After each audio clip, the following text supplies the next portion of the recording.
The courtroom inside the Lagos High Court Annex was full. The air felt heavy and warm. No one was speaking. People sat quietly waiting. Amara Cole stood alone at the front, at the table for the plaintiff. She was 31 years old. She had just returned from Chicago after completing a 3-year medical fellowship. She looked calm on the outside, but her hands were cold. Across the room, her parents sat together. David and Grace Cole looked composed, almost relaxed. Her father sat straight, his hands folded. Her mother kept her eyes down. The judge looked at the file in front of him, then at Amara. "Mrs. Cole," he said clearly, "did you authorize the sale of your property located at Lekki Phase 1?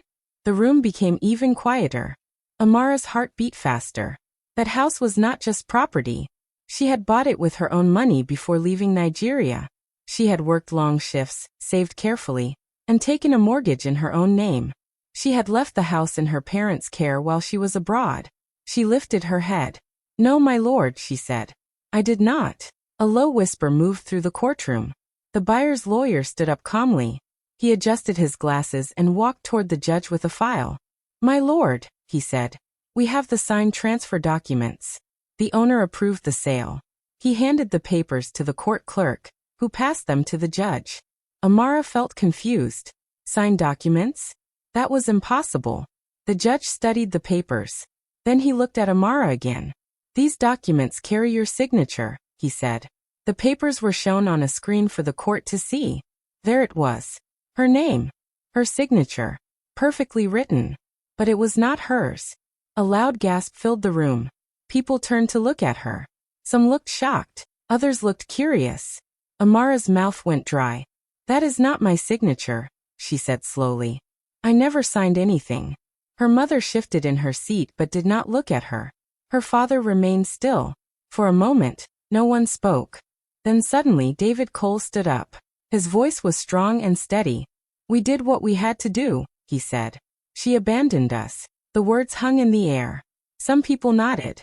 Others looked surprised. Amara felt like the ground had disappeared beneath her feet. Abandon them? She had sent money every month from America. She had paid their medical bills.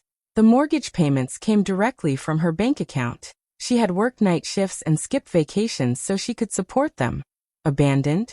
She looked at her father. His face showed no shame. "No regret." The judge called for order as whispers grew louder. Inside, Amara felt a deep pain. Not just anger. Not just shock. Something heavier. She did not abandon them. She trusted them. And somehow, that trust had been used against her. As she stood there in the silent courtroom, staring at the forged signature that carried her name, one question filled her mind. How did it come to this? And slowly, the story of how everything fell apart began to unfold. Amara Cole was the first daughter in her family. From a young age, everyone saw her as special. She was smart, quiet, and hardworking. When she won a scholarship to study medicine, her parents told everyone in the neighborhood. They called her their pride, their future. In the family, she was known as the investment child, the one who would succeed and lift everyone higher. She carried that responsibility without complaining. Before leaving Nigeria for her medical fellowship abroad, Amara bought a house in Lekki Phase 1. She used her savings and took a mortgage in her own name. It was her biggest achievement. She felt proud signing those papers. The house was proof that her hard work meant something. When she moved to Chicago for 3 years, she allowed her parents to live in the house. She trusted them completely. They were her family. Her father, David Cole, was a retired civil engineer. He was proud and traditional. He believed children owed their parents respect and obedience for life. In his mind, sacrifice gave him authority. Her mother, Grace Cole, was soft-spoken and calm. But when things did not go her way, she knew how to make others feel guilty. She often acted hurt or disappointed instead of angry. It was her way of controlling situations. After retirement, David tried to invest in a few small businesses. None of them worked. He lost money again and again. But he refused to accept that things had changed. He refused to sell the big house or reduce expenses. Slowly, without telling Amara, they began sinking into debt. Meanwhile, Amara worked long hours in America. Every month, she sent money home. She paid medical bills. The mortgage payments were taken directly from her account. She believed everything was under control. But something began to change. Her parents' phone calls became colder, shorter. "You don't call like you used to," her mother would say. "America has changed you," her father would add. "We sacrificed everything for you." Amara felt the emotional distance. She felt guilty sometimes. But she thought it was just loneliness and misunderstanding. She never imagined it could become something legal. She trusted them fully. And that trust would later be used against her. Amara did not tell anyone she was coming home. She wanted to surprise her parents. After 3 long years away, she imagined walking into the house in Lekki, hugging her mother, and sitting in her own living room again. She arrived with 2 suitcases and heavy eyes from the long flight. The sun was hot, and her head hurt from jet lag. But she was happy. She was finally home. When her taxi stopped in front of the house, something felt strange. The gate was a different color. She frowned. Maybe her parents repainted it, she thought. She stepped out of the car and walked closer. The compound looked neat, but different. Even the flowers near the entrance were not the ones she remembered. She reached for her keys. They did not fit. The locks had been changed. Her heart began to beat faster. She knocked on the door. After a few seconds, it opened. A woman she had never seen before stood there, holding a baby in her arms. The woman looked confused. "I'm sorry, who are you?" she asked politely. Amara blinked. Then she laughed a little. "I think there's a mistake," she said. "This is my house." The woman's face changed slightly, but she stayed calm. "We bought this property 6 months ago," she replied. Everything inside Amara went still. The sounds of the street faded. She felt like she could not breathe. "That's not possible," she whispered. She stepped back and quickly took out her phone. She called her mother. No answer. She called her father. No answer. Her hands began to shake. She got back into the taxi and told the driver to take her to Suralere, to her parents' old friend's street. She had heard they were staying somewhere there temporarily. When she reached the small apartment building, her heart was racing. Her father opened the door. He did not look surprised to see her. He did not look sorry. He simply said, "We were going to tell you." Inside the cramped living room, she learned the truth. They had sold the house. They used the money to pay off debts. And the rest was invested in a transport business that failed. "But the house was in my name," Amara said weakly. Her father nodded. "The documents were signed," he replied. "Signed by her." Her knees almost gave way as the truth slowly sank in. Amara could not stay quiet anymore. She looked at her parents and demanded an explanation. "How could you do this to me?" she asked, her voice shaking. Her father did not look ashamed. He looked offended. "We built you," he said firmly. "Everything you are is because of us." He continued. "That house was family property. You don't own anything alone." His words felt like a slap. Amara had worked for years to buy that house. She had paid every bill herself. Her mother began to cry softly. "You left us," Grace said between tears. "We were struggling. You were enjoying your life abroad." Amara felt confused and hurt. She had sent money every month. She had covered medical bills. She had never stopped supporting them. As she started asking questions, more shocking truths came out. The mortgage on the house had been refinanced without her knowledge. Someone had submitted documents with her name. There was even a power of attorney paper, giving her father legal control over her property.